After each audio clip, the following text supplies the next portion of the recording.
வணக்கங்க. எப்படிங்க இருக்கீங்க? நல்லா இருக்கீங்களா? நிச்சயமாய் புரிந்து கொள்ளுங்கள் என் அருமை சகோதர சகோதரிகளை. வாயை மூடிக்கொண்டு பேசுவோம். எப்படி வாயை மூடிக்கொண்டு பேசுவோம் என்று நினைத்தால், தேவையான நேரத்தில் தேவையான வார்த்தையினை மட்டுமே உபயோகித்து நீங்கள் பேசினால் அந்த நாள் முழுவதும் நிச்சயமாக சலனம் இல்லாமல், மன உளைச்சல் இல்லாமல் அழகாகவும் ஆனந்தமாகவும் வாழலாம். நீங்கள் வாயை மூடிக்கொண்டு பேச கற்றுக்கொள்ள வேண்டும். அது எப்படி உங்களுக்கு கிடைக்கும் என்றால், அனுபவம் என்ற பாடமே உங்களுக்கு அந்த வார்த்தையினை கொடுக்கும். வாயை மூடிக்கொண்டு எப்படி நான் பேச வேண்டும், அது அந்த அனுபவம் என்ற ஒன்று உங்களை மாற்றி அந்த நிலைக்கு கொண்டு செல்லும் என்பதே யதார்த்தமான உண்மை.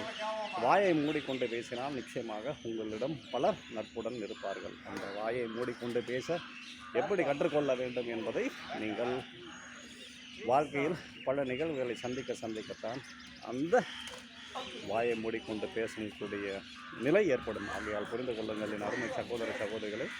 வாயை மூடிக்கொண்டு பேசினால் நிச்சயமாக நீங்கள் நலமாக இருப்பீர்கள். உங்கள் உள்ளம் அழகாகவும் ஆனந்தமாகவும் இருக்கும். ஆகையால் முடிந்தவரை வாயை மூடி பேச கற்றுக்கொள்ளுங்கள்.